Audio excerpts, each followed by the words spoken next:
Hello everyone, Xeno What If here. Bring in part 6 of What If Jaune Arc was betrayed and became Megatron. Link in the description of the fanfiction of this What If. Listen here YouTube. I do not own anything and this is not a scam. Chapter 11, Mistral. In the skies right above the kingdom of Mistral, a Cybertronane jet flies out of a ground bridge and began making its way to the location of the relic. In their HUD, its scanners shows that they is close. The jet flies past the city and makes their way over by the mountainous regions. Once they see an area they can land, the jet transforms into its robot mode, revealing itself to be Soundwave. Due to recent events involving the Terracons, Soundwave opted to reuse his Cybertronane form against Scourge and his forces. From what he saw in the footage regarding the incident in Solitas, his size won't be good enough against the likes of Nightbird with the Apex armor. So he chose his old form as it is close to the height of Starscream. Hopefully it will take a lot more to bring him down on his knees. He opens up a hologram of the map of Mistral. A beacon can be seen, indicating that it's the location of the relic. Soundwave, Ravage, Laserbeak, Eject. Operation, Search and Destroy. Soundwave ejects his two minicons to ramp up the search for the relic. They are Ravage and Laserbeak. Ravage sprints out of there while Laserbeak flies in the mountains. Soundwave then walks another way while looking at the scanner. Like with Brawl and Bonecrusher, the Terracons are not far behind. Up by the many cliffsides that overlook the forests of Mistral, Soundwave is in his vehicle mode and transforms, landing in the rocks. When he landed, it made a large thumping sound with small bits of dust exploding on the ground. Soundwave observes his surroundings. His HUD began scanning the entire area. It does a few seconds of searching before the scanner beeps, indicating where the relic is. Soundwave then proceeds to its location. After a couple of minutes of walking, Soundwave stops at the designated spot of where the relic is supposedly located. He equips his killer tentacles as they began drilling underneath the ground. Soundwave uses his scanners to pinpoint the relic's location underneath the ground and found it. The tentacles burst out of the dirt as Soundwave is now in possession of the relic, the Resonance Blaster. You'll also like. He uses the tentacles to bring it up towards him as the Resonance Blaster emits purple and red sonic waves. Suddenly, Soundwave hears something heavy approaching him. He looks up in the cliffs and sees Nightbird in the Apex armor jumping towards him, slamming her hands to the ground, causing numerous debris to fly out as Soundwave jumps back. Nightbird, you dropped something. Soundwave looks at the tentacle to realize the Resonance Blaster is gone. He looks to the ground below the cliff they are standing at and saw it was there.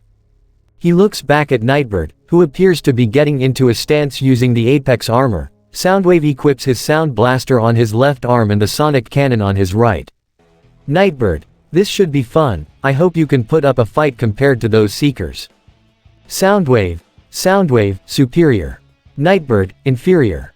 Nightbird, really now? She charges at Soundwave with the Apex armor as he fires the Sound Blaster at Nightbird. It was able to slow down the armor just a bit as the Sound Blaster's ability is to slow down Cybertronians. Nightbird was able to move due to the Apex armor, but if she didn't have it, she would have been slowed down even more. She broke a piece of the cliff and threw it at Soundwave. He quickly jumps out of the way and hovers in the air using his boosters. Nightbird sprints towards him as Soundwave uses his Soundwave blasts to stop her advance. It was able to do it for a few seconds before Nightbird delivers punches at Soundwave using the Apex armor. If Soundwave was using his other form, he would have been defeated easily due to the height difference. The two Cybertronanes continue to duke it out by punching each other. But due to the Apex armor's strength, Soundwave is having difficulty winning the fight. To counter this, he unleashes more of his Soundwave blasts to push Nightbird back, then fires off his Sound Blaster to slow her down. He was able to get an opening and punches Nightbird in the face. Soundwave quickly used his tentacles, placing it on the area where Nightbird is in the Apex armor and began drilling it. He places more of his tentacles around the Apex armor, electrocuting her. Nightbird got affected by it, albeit not that much. She grabs the tentacle drilling in the cockpit area and uses it on the other tentacles, forcing Soundwave to let go. She took this chance to punch Soundwave multiple times, pushing him towards the edge. While that is happening, Soundwave called back both Laserbeak and Ravage to assist him. As the two slowly sneak behind Nightbird, in the background the two Cybertronanes are still fighting. Taking the opportunity, Ravage jumps on top of the Apex armor and is clawing his way inside the pilot seat of the armor, while Laserbeak is firing his minigun to distract Nightbird. Soundwave used this distraction and punches Nightbird in the face, using the tentacles to electrocute her through the window of the pilot seat. Angered by this, Nightbird grabs Ravage by the tail and uses him as a bat to swat Laserbeak away. She threw Ravage as the two fell off the cliffs. Nightbird immediately charges at Soundwave, causing the two to fall off the cliff. She uses Soundwave to stop her fall, causing the Decepticon to crash in the ground, while Nightbird lands safely. Nightbird places her foot on Soundwave's chest. He tries to move but can't. Nightbird, so Decepticon, who's the inferior one now? Soundwave didn't give Nightbird an answer. Nightbird, right, the silent type. As expected, you Decepticons don't like to admit defeat when it's right in front of your face. Before Nightbird was about to deliver the finishing blow, she was suddenly hit by numerous projectiles from behind. Nightbird and even Soundwave see where that's coming from and were shocked at what they saw. They saw over a dozen Cybertronians firing at Nightbird. Soundwave knows they are not Decepticons due to the way they look. He has never seen any of them before. They are not Decepticons, but KSI sentries. The KSI sentries all swarm Nightbird and fire their weapons such as the rapid-fire guns and rockets. Nightbird stands there, shrugging off the attacks as Soundwave looks to his left and sees the resonance blaster is still there. Nightbird continues to take most of their attacks as the projectiles and rockets don't do that much damage to the Apex armor, but as she was about to sprint towards the KSI sentries, she was stopped when a bunch of electric whips wrapped around her arms and legs. She looks to the source and sees around 5 to 6 KSI sentries, or how they are called, KSI bosses. All use their electric whips to restrain Nightbird. She knew their attempts of stopping her will all be in vain, but she couldn't get the chance when she was hit with sonic waves from behind. Nightbird slowly turns to see Soundwave using the resonance blaster. He specifically aimed for the pilot seat. This is where he believes will affect Nightbird the most. Soundwave. The Apex armor may be invincible towards numerous kinds of attacks and weapons. But can it withstand Soundwave's amped up to its maximum power? He continues to unleash more sonic waves at Nightbird. She tries to move, but with the amount of whips restraining her and the resonance blaster, she can't. Soundwave. Satiricon, who's the inferior one now? Soundwave then opens up a ground bridge from underneath Nightbird as she falls through it, sending her anywhere in Remnant. The ground bridge closes as Soundwave now turns his attention to the KSI sentries. Soundwave. You are all not Decepticons. If so, identify yourselves are the most viable option. Take me to your leader. The KSI sentries nod and sent Soundwave the location of where their leader is. Somewhere in Vale. A ground bridge opens up from the sky as Nightbird can be seen crashing in the ground, hard. She slowly looks up and sees she is not in Mistral anymore, but in Vale due to her seeing the city a few miles from here. She got out of the Apex armor, laying on the ground as she places her hand on her head, due to the amount of pain she suffered from those KSI sentries and the resonance blaster. She slowly looks up and sees 4 animals staring at her, a gorilla, a rhino, a cheetah, and a rat. She could only groan in annoyance at her luck right now. Let's hope the others are doing well compared to her. Nightbird. This is not my day. Meanwhile, a ground bridge opens up in a forested area with Soundwave and the KSI sentries all exiting the ground bridge. Soundwave looks around and sees they are still in Mistral. From the info he saw regarding the map of Remnant, they are in the village of Xi'an and it appears it was destroyed. He doesn't know if this village was already destroyed before these guys came here. But he ignores the thought or doesn't care at all. Soundwave. You. Where is your leader? The KSI centaurs point towards the end of the street leading up to the main square of the village. Soundwave sees a Pagani Huayra driving towards him. But what shocked him the most was how he transformed. It was one he has never seen before. The way he transformed seemed digital. He sees swarms of pixel flying around until they form to the shape of a robot. Stinger. Greetings, fellow Decepticon. I am Stinger. We are originally known as KSI sentries built by the humans using the remains of the Decepticons that perished in the Battle of Chicago, even the remains of the Autobots, who the humans used to be allied with, were melted down and turned into spare parts. Soundwave. This is highly illogical. How did you turn sentient if you were built by humans? Stinger, Lord Galvatron gave us our freedom and in return, we all serve under him. Soundwave, Galvatron. I do not know of a Cybertronane or a creation in the databanks that is named Galvatron. Stinger, that is to be expected. From what we learned, the humans were manipulated into creating a body for Megatron, wanting it to be similar to Optimus Prime, but our leader was using them to create a new body for him to take over. The humans themselves gave him the name Galvatron. Once our leader awoke, the same can be said for all of us you see here. Unfortunately, his plan of detonating the seed failed and we all perished in battle. But we're transported to this world. Soundwave, and you have heard of our presence in this world. Stinger, yes, we saw numerous Decepticons all around this kingdom of Mistral and waited for the right moment to reveal ourselves. For we are now at the service of your leader. Soundwave, how many of you are there? Stinger, around 100 at best. But these sentries can give these humans a fight. Soundwave nods, and calls for a ground bridge. He will inform everyone on board about this discovery as well as Megatron. Stinger, speaking of which, where is Lord Galva, I mean Lord Megatron? Soundwave, he is retrieving the relic as we speak. Vacuo. Besides the Seekers being in Vacuo, a ground bridge opens up and out steps Megatron and Shockwave. He looks around and sees the huge temple in front of him, judging by the place. Megatron believes this temple was destroyed during the Great War or Grim Hordes. Megatron, Shockwave, is the relic inside the temple. Shockwave, according to the scans, logically speaking, the relic should be inside the temple. We must make haste before Scourge and his Terracons reach the relic. Megatron, indeed. The two Decepticons make their way inside the temple with Shockwave leading, since he has the device used to pinpoint the relic's location. But like with the others, they are being perused, but it's not the Terracons this time.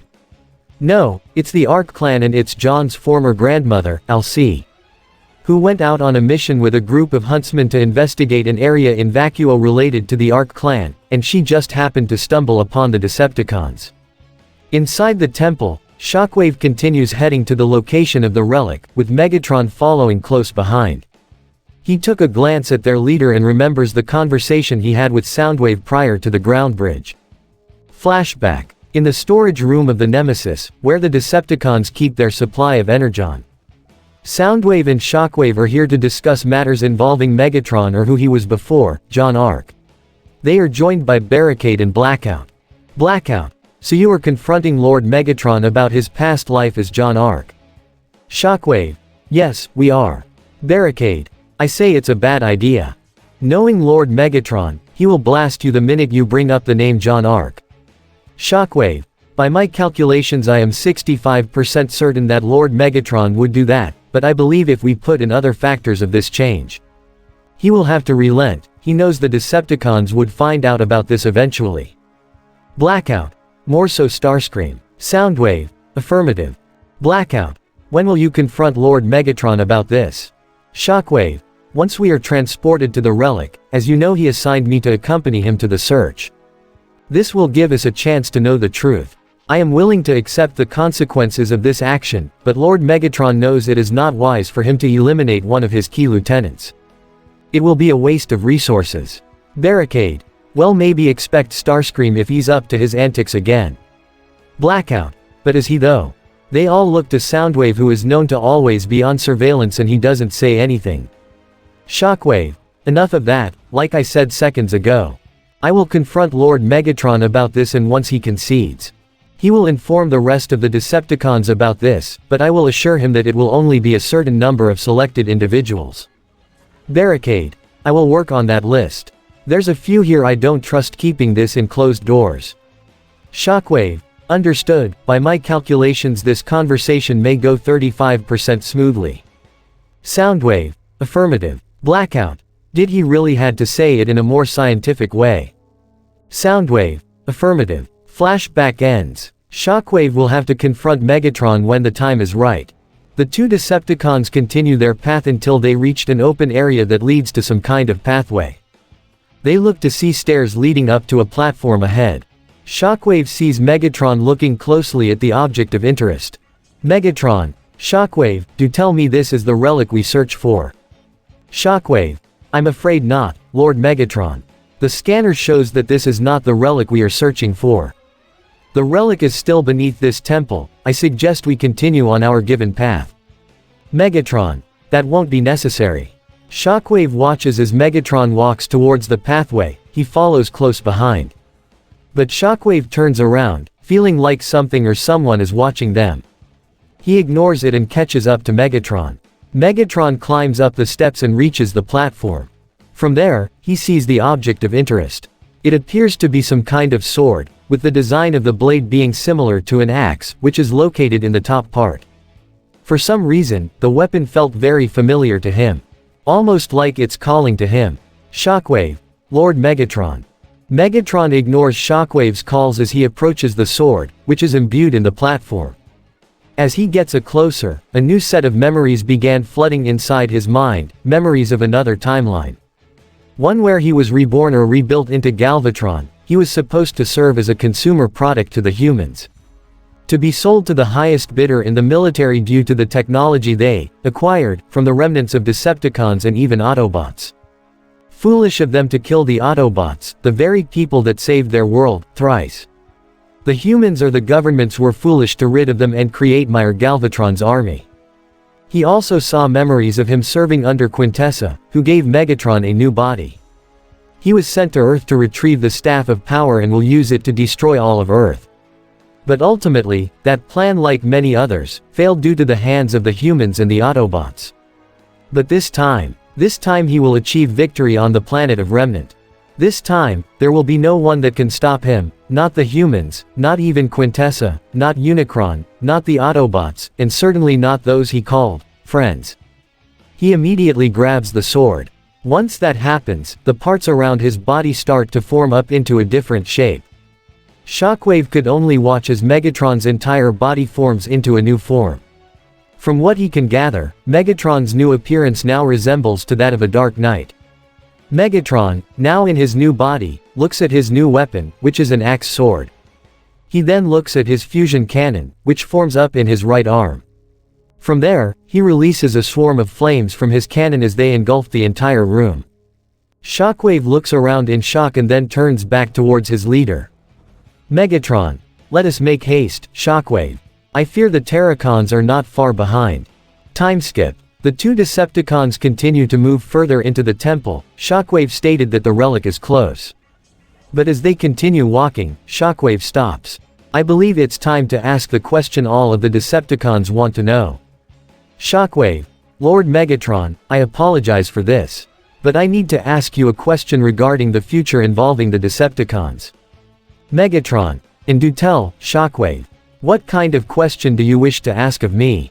Quite frankly, I won't have time to answer your more scientific questions. Shockwave. The topic at hand isn't related to that whatsoever, but related to you specifically, Lord Megatron. For some reason, Megatron felt like Shockwave knew something, and that something is his past life. His life is Jaune Arc. Unknown to the two Decepticons, John's former grandmother, Alcee, has been following the Decepticons' trail and is hiding by the rocks, listening in on their conversation. Shockwave. Lord Megatron, are you or used to be, the organic life form known as Jaune Arc? Alcee's eyes widen. What is he talking about? Megatron. How did you come to this conclusion, Shockwave? Shockwave. All the data we have gathered concludes that you are indeed Jaune Arc or was. First was your outburst back in Menagerie. You mentioned of exacting revenge on a faunus named Blake Belladonna, who we encountered back in Darkmount and is part of a list of targets which Barricade showed us. Another is the Arc clan. Soundwave informed me that Jaune Arc was exiled and disowned by the clan due to falsifying his transcripts. You seem to focus more on them the most compared to the military of this planet. By my calculations, you wanted to rid of them as quickly as you can. Megatron continues to listen in, but in reality he is worried of what Shockwave will do with this information. Meanwhile, Alcee continues to listen and wants to truly confirm if this robot she is looking at is her grandson. Shockwave. There is also the nickname you gave to the human, Ruby Rose. Crater Face. We were shown footage by Soundwave of one Jaune Arc speaking to Ruby Rose and he did in fact called her the same name you did, when we were negotiating in Darkmount. Megatron. I see. Shockwave. Furthermore, Jaune Arc is dead, killed by one Yang Xiaolong in a match at combat class. Then his body was burned by members of the Arc clan in front of Beacon, to make an example out of it.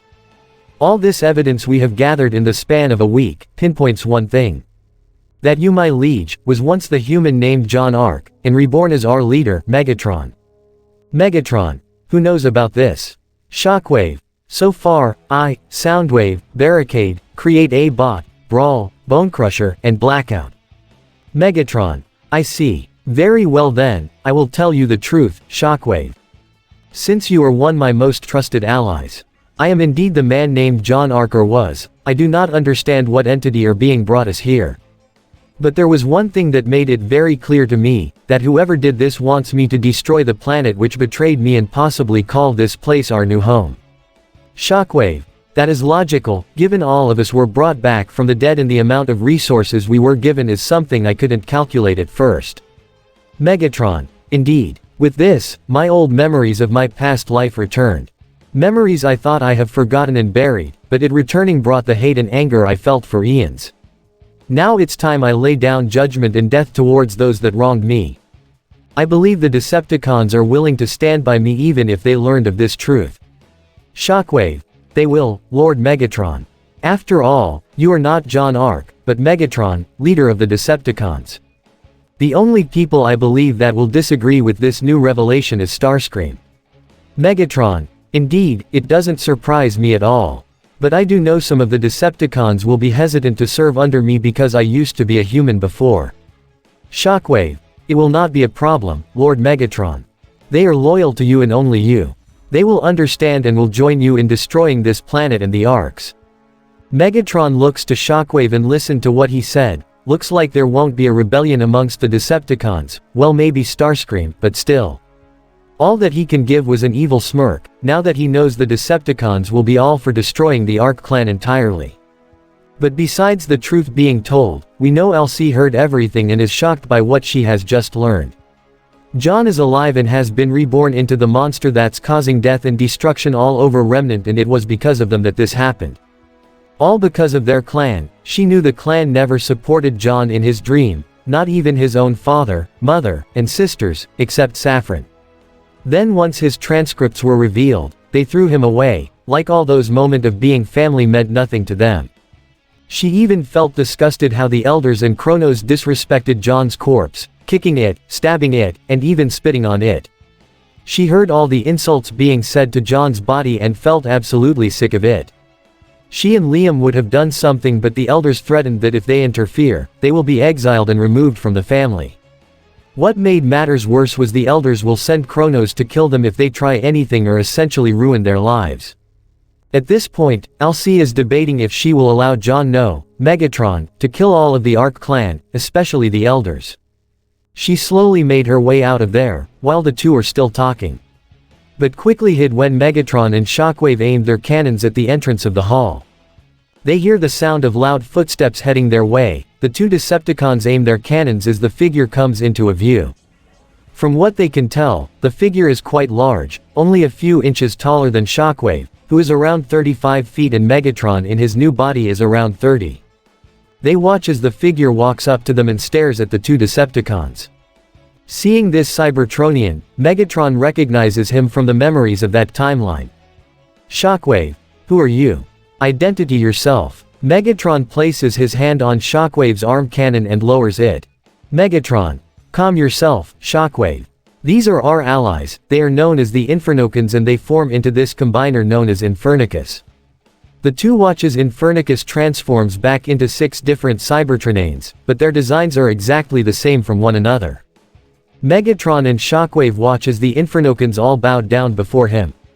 One of them, who goes by the name Skulk, speaks to Megatron on their behalf.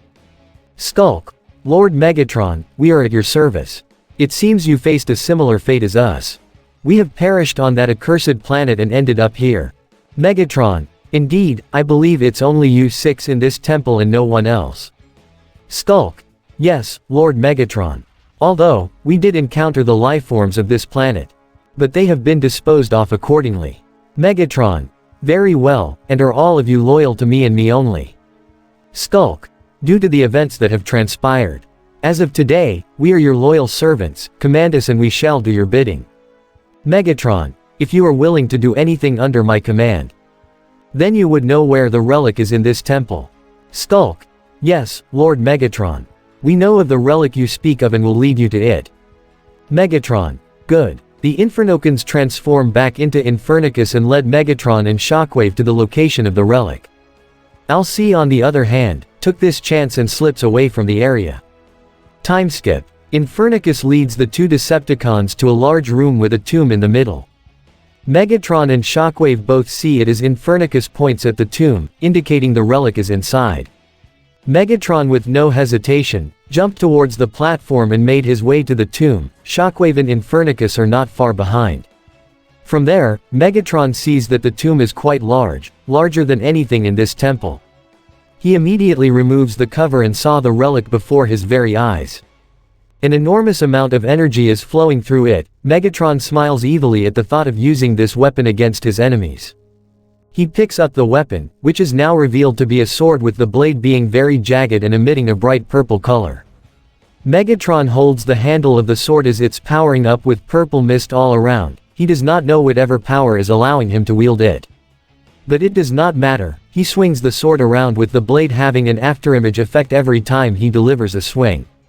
He gets into a stance facing both Shockwave and Infernicus. Megatron is now in possession of the dark saber. Oh my, that's a neat sword you got there. A fitting weapon for someone like you, Megatron. The three all turn to the entrance and are face to face with Scourge. Megatron. Ah, Scourge. So glad you can finally join us and it's a great honor to finally meet the one that has been a thorn in my plans. Scourge. The pleasure is all mine, Megatron. He notices the sword that Megatron is holding. The power emanating from it feels very familiar to him, too familiar. Scourge. I see. It seems you are blessed by the power of Unicron. I can feel its power from here. For I too, have been bestowed great power by my master. Megatron. Oh, so it seems Unicron exists in your world as well. But no matter, if the same staff is here on Remnant, then Unicron will perish like how she planned. Scourge. Don't get your hopes up. When I arrived into this world, I tried feeling for my master's presence, tried contacting him. But to no avail, he does not exist in this world. Only that he left a gift for me, a gift in which I will destroy this world and remake it into his image. Megatron can tell that Scourge may or may not be lying to him. If he got sent this to world, what more Unicron? Or another version of him? Megatron. And do tell, what is the gift your precious master left you? Scourge. I can tell you, but then I'll have to kill you. The three Decepticons now see Scourge equipping his double-sided sword that he calls the Dark Blade, and his ion cannon. Scourge. You may be known as the Champion of Kaun, but I'm known as the most fearsome trophy hunter in the universe. Megatron. Impressive, let's see if our titles truly live up to the name. He gets into a stance and readies the dark saber on his left arm, while equipping the fusion cannon on his right. Both combatants stare at one another, with none making a move just yet. But after a few seconds, it happened. Megatron unleashes a swing, releasing a beam of purple energy straight for Scourge. He quickly jumps towards the ground to dodge the beam as it makes a large explosion of dust and rubble. Scourge sees behind him that the slash caused a severe amount of damage towards the entrance and nearly caved in the entire room.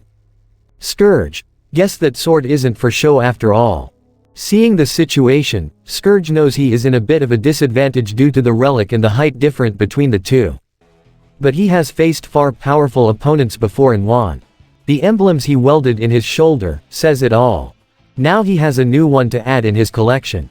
Megatron continues to fire off more beams by slashing in the air. Scourge dodges the attacks back and forth with the entire temple shaking. Scourge retaliates back by firing his ion cannon at Megatron, who blocks it with arm, but it still caused damage to him. When Scourge fires another round, Megatron went up to take cover and fires his fusion cannon at him. Scourge went up to the debris of the temple, grabbing it and throwing it at Megatron, using them as a means to block the shots as they explode in the air. Scourge. Time to turn this fight to my advantage. Scourge now brought out the immobilizer and Shockwave sees this. Shockwave. Lord Megatron, Scourge is in possession of the immobilizer. Megatron looks and sees Scourge firing a beam from the immobilizer as Megatron runs around the room, blasting him with fusion cannon to force him back. Shockwave and Infernicus do the same, but Shockwave made Infernicus stay near cover as his body is too large for him to move if Scourge fires at them. Taking this chance, Megatron jumps towards Scourge and delivers a strike using the Dark Saber, causing an explosion of energy that pushes him back a few feet. Scourge fires off his immobilizer, so Megatron took a gamble and used the Dark Saber to block the attack and it worked. Megatron immediately equips his fusion cannon and fires at Scourge, specifically in his arms. This caused the immobilizer to fly off out of Scourge's hands with Shockwave catching it. Scourge, I'm impressed, your reputation precedes you, Megatron. A few have lasted long against me, so far you aren't like those I deactivated. Megatron, then I'll make sure you join them. Megatron retracts his fusion cannon, now equipping his axe sword. The two Cybertronians charged at each other, with Megatron releasing a slash of energy. Scourge dodges it, delivering an upwards attack. Megatron blocks it with his axe sword and went to slam the Dark Saber to the ground, causing an explosion of energy. Scourge then jumps towards Megatron to deliver an attack and was able to deliver a slash at his face. Sparks fly out as Megatron kneels towards the ground. Scourge continues his attacks using Dark Blade, with Megatron blocking it with his axe sword. Scourge went in for another attack with the Dark Blade, but Megatron parries it using the Dark Saber. The attack caused an explosion of energy that pushes Scourge back. This gave Megatron a chance. He now delivers an attack with the two swords. The attack hits Scourge's head, which causes his mask to fly off his face. But he retaliates back by equipping his electric claw. The claw spins around, creating a small red orb in the middle. It lights up as Scourge aims it at Megatron's head. He's lucky enough to dodge the attack, but the blast blew up parts of his battle mask. In his anger, he unleashes a large blast from the Dark Saber that pushes both of them back and the temple to shake.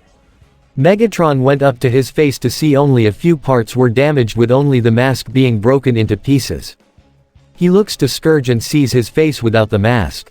He watches as Scourge went to pick up his broken mask and looks at Megatron to see he too faced a similar fate. Scourge, an eye for an eye, EY. Scourge then picks up parts of Megatron's broken mask and removes the Decepticon emblem there and uses his fingers to weld the emblem to his left shoulder. Scourge, benefits of serving the almighty Unicron. Growing tired of this nonsense, Megatron looks towards Shockwave. Megatron, Shockwave, now. A massive earthquake erupts all around the temple. Scourge looks around, finding out where the source is coming from and saw it. In the walls of the temple, Driller came bursting out of it. Him arriving causes the temple to start collapsing as the ceiling and pillars start falling to the ground. Scourge sees that Driller is heading right for him and stops what he is doing. Scourge, battle trap, open the ground bridge. The ground bridge opens behind Scourge as he walks up to it, with Driller still coming for him in the background. Scourge enters the ground bridge and it disappears, before Driller could even attack him. Shockwave and Infernicus gather around Megatron as the temple starts to collapse due to their fight and Driller showing up. None of them said a word as Driller got them out of there with the entirety of the temple collapsing. Meanwhile, outside the Harbinger, the ground bridge opens up and Scourge exits out of it. He was met with the rest of his Terracons waiting for him outside the Harbinger. Scourge, judging by what I'm seeing, all of you came in empty-handed. All of them nod as Scourge began walking to a different part of the area, away from the Harbinger. Nightbird, the cons didn't get the Apex armor, so we still have the advantage. From what I'm seeing, we are not in possession of the immobilizer anymore. Scourge, indeed, but it has proven useless to me as I have other means to accomplish Unicron's task. He looks up to the sky seeing a silhouette of a base coming in close to Vacuo. Scourge, have all preparations been made? Nightbird, yes, all systems are fully operational and our army of sweeps are on standby. The same can be said for the army of drones we found in the base. Scourge, good. Even with Unicron gone, his power still remains here. We must harness the blood of Unicron and use it to destroy this world and reform it into his own image. This I swear. The Terracons head back to the Harbinger to make preparations for the next phase of their plan as the base is now shown in its fully glory. It is Trypticon Station. Back with the Decepticons. Megatron. That went well. Shockwave. Indeed, my liege. Not only did we acquire the relic, but we are now in possession of the relic that Scourge and his Terracons stole from us. Which leaves only the Apex armor left, if my theories are right. Then one of the relics is the key to acquiring that armor and bring it back into our hands. Megatron. Yes, Scourge may have lost one relic. But unfortunately, he may have other plans as we speak. One involving Unicron. We must make haste and find a way to defeat him before he consumes this world. That is, if he even is coming to this planet. Shockwave. We have to be ready if he will arrive in Remnant. We are not certain if Scourge was telling the truth or deceiving us. By my speculations and from what the archives pointed out, we need to have the touch to defeat Unicron. Megatron. Yes, we do. Infernicus is confused by what Shockwave said. His thoughts were interrupted when Megatron turns towards him. Megatron. Infernicus, if you have been brought to this world, then no doubt the Staff of Power was brought here as well. I task you with the mission of finding that weapon. If Unicron were to arrive in Remnant, then we need every advantage we can get to defeat him once and for all. Infernicus. Understood, Lord Megatron. He nods as the ground bridge opens up and the Decepticons return back to the Nemesis. Meanwhile, outside the temple, Alcee was able to make it out of the temple. She looks back and hears the sounds of explosions inside. She quickly got out of there before the Decepticons can find her. Once she is out of sight, she brought out her scroll and dialed a number. The scroll rang a few times before someone answered it. Liam. Alcee, what's wrong? Did something happen in the expedition?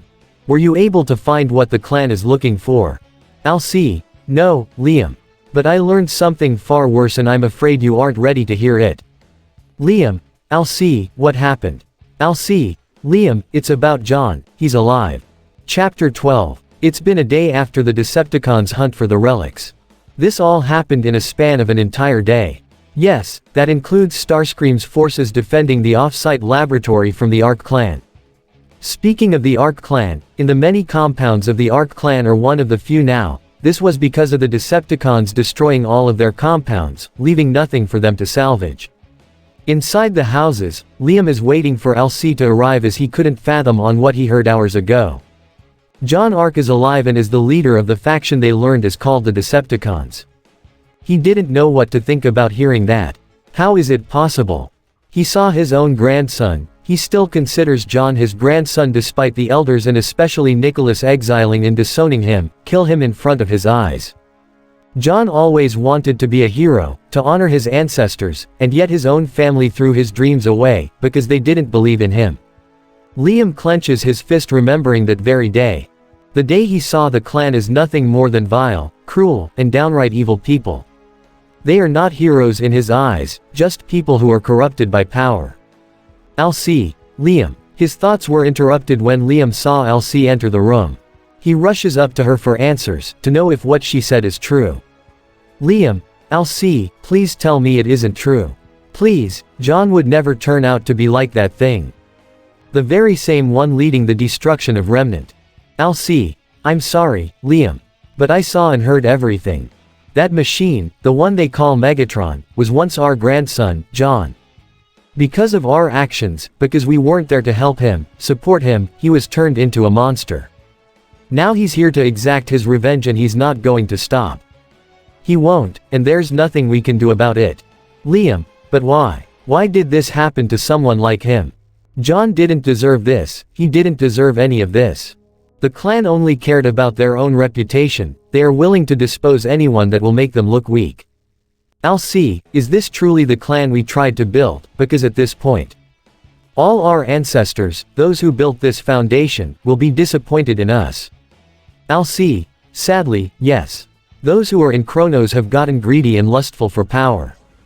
The weapons that Kronos Arc built for us, made them delusional, thinking they are invincible and no one in Remnant can stop them. Liam. And it seems 3 of them paid the price of their actions. Alcee. What do you mean? Oh, don't tell me the elders sent Kronos to deal with the Decepticons. After we lost Cerberus, I specifically said to the elders, not to send any more of our forces. Our numbers are dwindling by the day and I don't want our manpower and resources to go to waste. Liam, sadly, we can't. The elders and most of Kronos, especially Mason, are too high up their egos to listen to reason. They are confident that Kronos can defeat the Decepticons due to the power and weapons we possess. I'll see, and it failed spectacularly. Liam, indeed, we sent search parties to look for Baldur, Kranz, and Emilio. We found what's left of Kranz while Baldur and Emilio are nowhere to be found. We tried tracking their scrolls, but they're nowhere to be found. Bells even sent a team of huntsmen to investigate Emilio's last known location and were found dead. Alcee could only sigh hearing this. She always knew the clan's pride and arrogance will lead them to their downfall.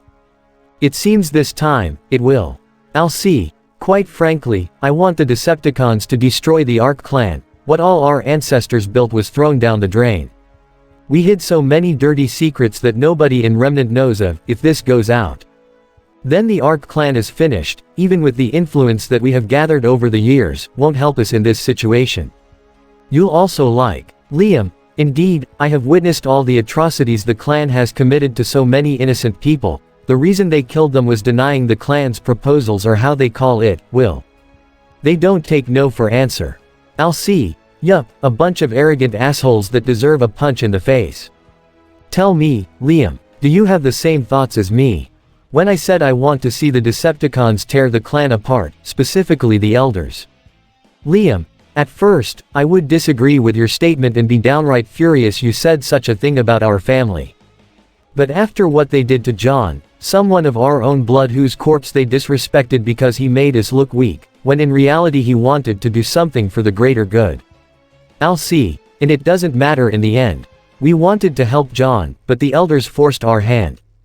This time, we won't follow their rules any longer and will help the Decepticons one way or another. I made the mistake of not helping John when he needed us the most and now, I'm taking that leap of faith. Liam, even if it means going against the Arc clan or getting blasted to pieces by these Decepticons. Alcee, if it means seeing my grandson again, then yes. Well now, I'm sure we can come up with an arrangement. The two jumped when they heard the voice speaking to them. Alcee looks around to try and find the source. She looks past a television, when it suddenly transforms into some kind of metal bird. The Decepticon, who is now revealed to be Laserbeak, flies towards the two arcs. Liam was about to attack Laserbeak, but Alcee told him no. She wants to know why this Decepticon decided to reveal itself. Laserbeak, Lord Megatron would be pleased to hear you are willing to let your family get extinguished by us. Here we thought you would follow their will, and fight against us. Alcee, at this point, there is nothing left that's redeemable about the clan. When they burned my grandson's corpse, that was the last straw. Not even my own daughter and granddaughters even batted an eye when they watched him burn. Laserbeak, I see. Some family you got there. To think our glorious leader used to be a part of this. A pity, we would have had some human allies like before. The two arcs heard Laserbeak laugh when he was referring to their human allies. Alcee, so what can we do to help? Liam, I can't believe she's already going along with this. Laserbeak, you all know we hacked into your entire network. But we want more. We already acquired your weapons due to your little interferences and they ended up how you would expect it to be. We want names, locations, your recourses, your secrets, your plans, anything that can destroy this clan and bury it under the ground. Alcee, done. I'm one of the few that has access to all of it. But you need to get me what I want. Laserbeak, of course, we will allow you an audience with Lord Megatron. I'm sure he will be interested to see his former grandparents again. Alcee, good. Suddenly, they hear the voice of John's former mother, Juniper, calling out to her parents. She opens the door and finds only Liam and Alcee, with Laserbeak back in his spot as the television. Liam, Juniper, is there something you need? Juniper, yes actually, the elders are calling for a meeting to discuss recent events. Liam, I see. Then let's be off, shall we? Juniper nods as her and Liam went out the door, while Alcee glances at Laserbeak and gave the bird a nod as she exits the room. Beacon Academy, Ozpin's office. In Ozpin's office, Ozpin is sitting in his chair. He looks at the occupants of the room, who are revealed to be Goodwitch, Ironwood, and Kiro. They are here to also discuss the recent events that occurred the past couple of days. Ozpin: so, with recent events, we need to discuss a new plan of approach. Kiro: yeah, no shit. Goodwitch: not the time, Kiro. Ozpin: James, please tell us the report of all that's happened the past couple of days. Ironwood nods, bringing out his scroll and showing off a large screen in the office as he reports of all the events that transpired the past couple of days. Ironwood: to start off, the situation regarding the military isn't good. With the Decepticons literally destroying all our bases and supply depots, the Atlas Council ordered all remaining Atlas forces to return back to the kingdom in order to protect its people. Kiro: so, they are essentially leaving all of Remnant to die. Ironwood: they allowed a small battalion of Atlas soldiers to protect Vale, since the Vale Council demanded of it. Kiro: still won't be enough. Ironwood: I know. To make matters worse, the dust supplies around Remnant are decreasing, due to the Decepticons destroying all the mines or taking over it themselves. You would think that Jacques wouldn't allow such a thing to happen to his business. But unfortunately, we heard reports from Winter and other SDC sources that Jacques Schnee was killed by the Decepticons on a trip to the SDC facility in Solitas. The screen now shows images of what the Atlas military was able to gather on the SDC facility in Solitas, the very same place where the Seekers were when they encountered Nightbird and Battletrap. Looking at it, they saw it was a complete wreck. Ozpin: no survivors. Ironwood: no survivors. Goodwitch: has the Atlas Council tried anything after they learned the dust supplies around Remnant have been decreasing? Ironwood: yes, and so far, the Council has been making a lot of stupid decisions involving the Decepticons. I believe Ozpin knows what I'm talking about. Ozpin: indeed, the incident in Argus. One involving the Mistral and Atlas Council's attempts of launching an attack against the Decepticons that were in the city. Mistral. Argus, Decepticon outpost. With the help of what's left of the Mistralian Navy, they joined up with the remains of the Atlas military in Mistral to attack a Decepticon outpost that was built in the mountains near Argus, where a CCTS tower was placed. In the platform that overlooks the entire city as well as the ocean, the Decepticon who was placed in charge of this outpost, Fracture, looks at the view and sees the Mistral and Atlas forces heading in. Fracture: is he in position? Fracture looks behind her to see the two Decepticons that joined her in observing the Mistral and Atlas fleet, RWBY and Gunbarrel. RWBY: he will attack on your signal. Fracture: commence the slaughter, leave none alive. In the seas leading up to the city of Argus, the Mistral Navy, who are joined by numerous Atlas soldiers in their warships, began making their way for the city. The admiral of the warship looks through his binoculars, seeing the Decepticon outpost in the mountains. Mistral Admiral: there is it, those machines and their base. Captain: I assume we have all the necessary preparations for the attack. Atlas Captain: indeed we do, we have over a dozen Atlas Paladins and Spider Droids at our disposal. Intel from our scouts said that this base only houses 7 of these so-called Decepticons. Mistral Admiral: 7. These machines must be mad to think only 7 of them will be enough to defend their base. Atlas Captain: I said the same thing myself. Now then, let us commence the... Suddenly, the warship started swaying back and forth, almost like something or someone was grabbing it. Atlas Captain: what was that? Before the Mistral Admiral was about to respond, several large tentacles burst out from underneath the warship, causing explosions all around. One tentacle goes right for the 2 officers as they scream. Boom! The entire Mistralian Navy fleet is up in flames. Fracture sent a Decepticon that she knows is large enough to deal with an entire fleet by themselves. Even if you can't see it, this is only a fraction of how tall and massive this Decepticon is. He is known as Tidal Wave.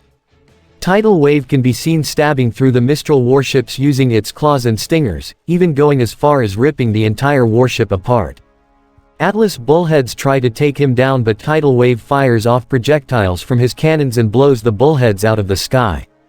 In the Decepticon outpost, Fracture, RWBY and Gunbarrel, who are now joined by Overcast, Jetstorm, Swindle, and Incinerator, all watch the Mistral warship fleet get decimated by Tidal Wave. Gunbarrel: What a waste of recourse. Their so-called leaders know what we are capable of, we displayed it firsthand. Yet they still have the guts to attack us. Fracture. Their arrogance and delusions will always get them killed in the end. But it won't matter, they will all fall sooner or later. Back at Ozpin's office. Ironwood. Sadly, even with me trying to convince the council on how dangerous and how this is a complete waste of resources, they refuse to listen. Kiro. And the realization that they are losing more and more of their power. They called all your boys back to protect their sorry asses. Ironwood. Sadly, yes. There is also one thing that Ironwood wanted to report about, but decided not to as it involves a matter he did not discuss or reveal to the inner circle yet. Ironwood. I can't tell them about Penny just yet. I have a feeling the Decepticons have done something to her, but I can't figure out what it is. With Pietro gone, our only hope is for the technicians to fix whatever is happening with Penny.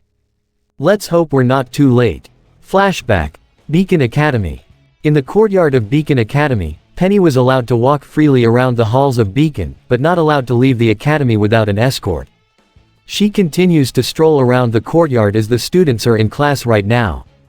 But unknown to her, something or someone is watching from behind. It's the Decepticon, Mindwipe. Mindwipe. She'll break, count on it. Flashback ends. Ozpin. Is there anything else to report? Ironwood. Indeed there is. Kiro and Glinda have one that will interest you as it's related to what we found in the vaults. Goodwitch. Indeed, from the reports I have gotten from teams RWBY and Prawn. Technically Alex gave out the real report since team RWBY didn't give the full extent of what really happened. Ironwood. And what exactly happened? Goodwitch. Alex Arc reported that Team RWBY wanted to investigate a disturbance. They thought it was Grim, but it was the Decepticons. Alex opted to leave and inform us about this, but instead of engaging it, Ms. Rose and Xiao Long had other ideas. Goodwitch heard a sigh coming from Kiro. Ironwood. Do we know why they were there? There had to be a reason for them to be in Forever Falls. Goodwitch. We were only able to learn why they were there. The Decepticons were searching for relics of some kind, possibly related to them. But the contents of the item inside the large circular object the Decepticons had in their possession are unknown. Alex Arc said the relic was of great importance to the Decepticons and don't want any of us or these Terracons to acquire it. Kiro. Makes sense, same thing happened on my end. Ironwood. You saw the Decepticons acquire another one of these relics. Kiro. Not me, but Raven did. He can see the shocked faces of the inner circle. They hope Raven didn't acquire any of those relics for herself. Kiro. Yeah, shocking right. To shorten this whole thing, the Decepticons destroyed Raven's tribe and she decided to hunt them down, which was stupid in my opinion. She would have heard about these guys by now. If she did, then what the cons did to her, wouldn't have happened. Ozpin. And she failed. Kiro. Spectacularly, heard from Tai that Raven came crawling back to him all injured and such. Tai was able to get her to tell him what happened and she said that the Decepticons were fighting two guys, who I believe from what we know are the Terracons. Said it was some kind of giant hammer, don't even know what they'll do with it. But I know it's trouble for us. Ozpin. Indeed. Ironwood. Ozpin, I'll task Shni and the Ace Ops to scour all of Remnant to find whatever these relics the Decepticons are searching for and hopefully use it to our advantage. Kiro. Jimmy, did you not hear a single word I said? Raven lost badly and she even revealed she used her Spring Maiden powers and still lost. The Decepticons are no joke and I hate repeating myself. Ironwood. Wait, Raven's the Spring Maiden. Kiro. Yup, even with her at full power, the overwhelming force of the Decepticons and Terracons wasn't enough to stop them. Goodwitch. So what do we now, Ozpin? Even if the Decepticons aren't allied with Salem, they are still going to destroy all of Remnant. There should be something that could give us an edge against them. Ozpin. Actually there is. He presses a button in the table. In front of them, a screen pops up and now shows what appears to be a metallic rusted key. Kiro. Okay, what the hell are we looking at? Ozpin. From what we gathered, these 4 metallic rusted keys appeared in the vaults of the 4 academies. I have never seen these in all my years here nor do I know of their origins. Goodwitch. And you speculated its origins are related to that of the Decepticons. Ozpin. Yes, the evidence shows that these items appeared when the Decepticons arrived on Remnant. So I believe this is one of the few relics the Decepticons are hunting for. Kiro. And are these things even secured? Ironwood. They are. Ozpin and I made sure to keep it locked. We couldn't move the relic, but we implemented a lot of security measures to ensure the Decepticons won't find it. Ozpin. I even spoke to Leo and Theodore. They will also implement security measures in both Haven and Shade. Kiro. Let's hope it's enough. Ozpin. Indeed. Goodwitch. So what do we know? We can't sit around and let the Decepticons wreak havoc all around Remnant. Ozpin. What choice do we have? Megatron said so himself, that we do not interfere with his plans or else suffer the consequences. Ironwood. But we need to do something. We can't just sit here and do nothing. We need to fight back. Ozpin, please accept my proposal and allow my forces to examine this relic or even capture one of the Decepticons to study it and implement their technology to our weapons. Kiro. Jimmy. Ozpin. Fine, I'll allow it. Kiro. Ozpin, are you crazy? Didn't you just say we can't interfere in fear of Megatron coming up to Beacon and killing us? Ozpin. Yes, I did. But we have to do this discreetly and under the radar. The Vital Festival is coming up and I fear Megatron has something planned. We need to be ready to strike when that happens. I trust James to do what needs to be done. Ironwood. Thank you, Ozpin. I won't let you down. Ozpin. The Decepticons hacked the entire CCTS network, so contacting each other through scroll call is not an option. We will report back to each other when we gather here once again. Do I make myself clear? They all nod, as the inner circle makes preparations in hopes to thwart the Decepticons' upcoming attack during the Vital Festival.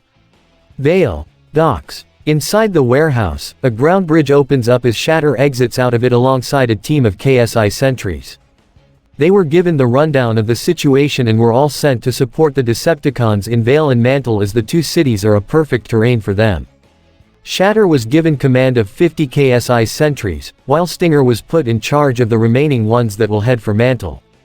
She looks inside the warehouse to see Cinder speaking to someone on her scroll. She is with her two subordinates, Emerald and Neo. Speaking of subordinates, she can also see Dropkick and Transit messing about. They were probably getting tired of babysitting these humans. Shatter looks to the other parts of the docks to see the Decepticon team that was assigned to her by Soundwave. These Decepticons, just like with her, Dropkick, Blitzwing, and Transit, all came from their universe. She can see the leader of this squad, Diabla, overseeing the cons patrolling the docks. Her allegiances are both Decepticon and Autobot, depends on which side can benefit her the most. The other Decepticons here are Runabout, who is loading up the supplies for Cinder. She wishes to use what remains of the dust they have in storage here. Darksteel, who is standing on the cargo containers acting as overwatch for the crew. She heard Diablo shouting at him to focus more on the sky, since that's how he got offline last time. Darksteel got the picture quick.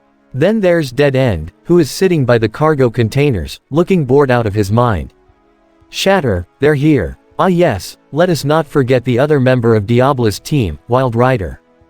The sound of engines can be heard as Shatter and Wild Rider turn to see a Bulldog 2 armored truck and a Dodge Magnum, hazmat operations, emergency vehicle driving up to the warehouse.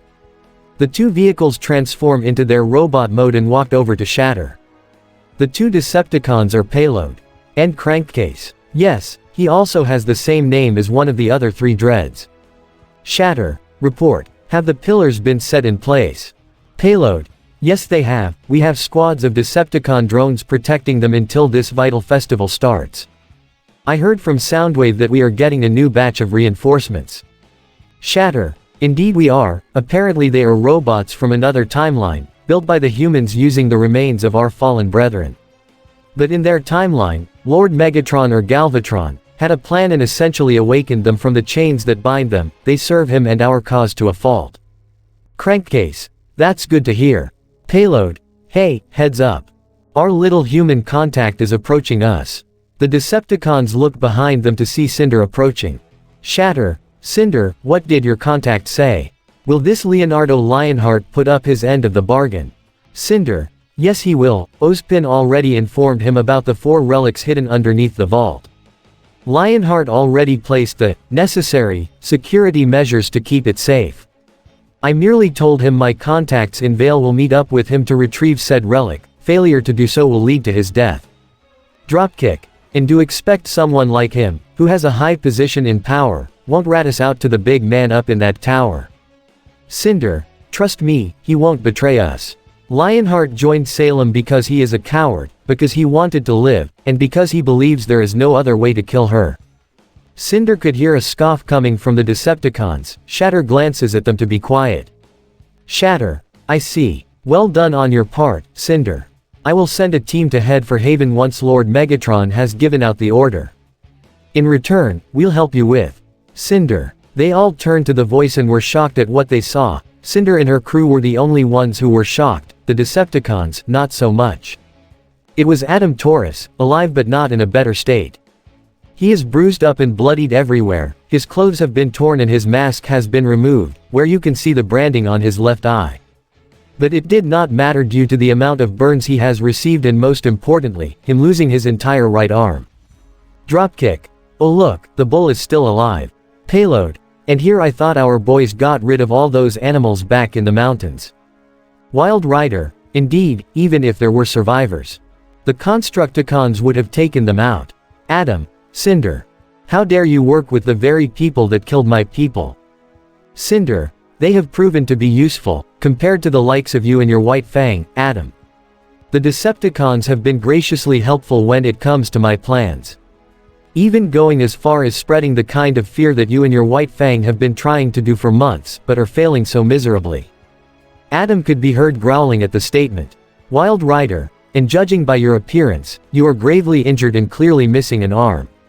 Adam sees Shatter walking up to him alongside Dropkick. Adam. I can still fight, missing an arm isn't going to stop me. Shatter. Really now? Yet you couldn't do anything when the Decepticons attacked your base and killed your people. A pity, you would have been a useful asset to us, but you and your so-called faunus will get in the way of our plans. She looks towards Dropkick. Shatter. He is nothing more than a liability now. Dispose of him. Dropkick. With pleasure. Dropkick aims his arm towards Adam, equipping the deatomizer. The weapons charges up with a small light appearing in the gun barrel area. Adam was about to grab the nearest weapon, not like it can do anything and then. Bam! Like Mercury, Adam was turned into an adhesive liquid, with the gooey liquid exploding around the warehouse. Dropkick. And he calls himself superior. Pathetic. Shatter nods and approaches Cinder. Shatter. As I was saying, we know you will head to Beacon tomorrow morning. All preparations have been made for the attack in Vale. Mindwipe has done his part and Atlas, Little Toy will help us cause chaos in the Vital Festival. Ozpin won't focus his efforts on protecting the Fall Maiden as he is too preoccupied with us. This will give you a chance to retrieve your power. Cinder. I understand. Dropkick. Just remember to put in your end of the bargain. Lord Megatron wishes to speak with your boss. I'm sure she'll be quite interested in the chaos we have been causing around this planet. Cinder. I'll make sure to put in a good word for you. The Decepticons watch as Cinder and her crew leave for Beacon. Once they were out of earshot, the Decepticons discuss of the plans going forward. Payload. You know those humans will betray us, right? Shatter. Oh, I know. But we need to gain an alliance with her leader. This Salem will be a thorn in Lord Megatron's plans and our best option is for her to think we are her allies. The attack in the Vital Festival will be, how the humans call it, their resume in entering her inner circle. Payload. I see. Dropkick. So when do I get the chance of squishing those bugs? The short one has been a nuisance ever since we arrived. Shatter. Soon, Dropkick, very soon. In due time, Lord Megatron and our forces will wreak havoc all across Vale during the Vital Festival. The humans will truly not be prepared for what we have planned. Payload hands Shatter one of the pillars as an evil smirk appears on her face. Shatter. The humans thought the only army we have is here on Remnant, but we have more up in the stars. She says as all the Decepticons look up towards the shattered moon. Ozpin may believe there is a way to defeat the Decepticons. But in reality, the fight was already lost since the beginning.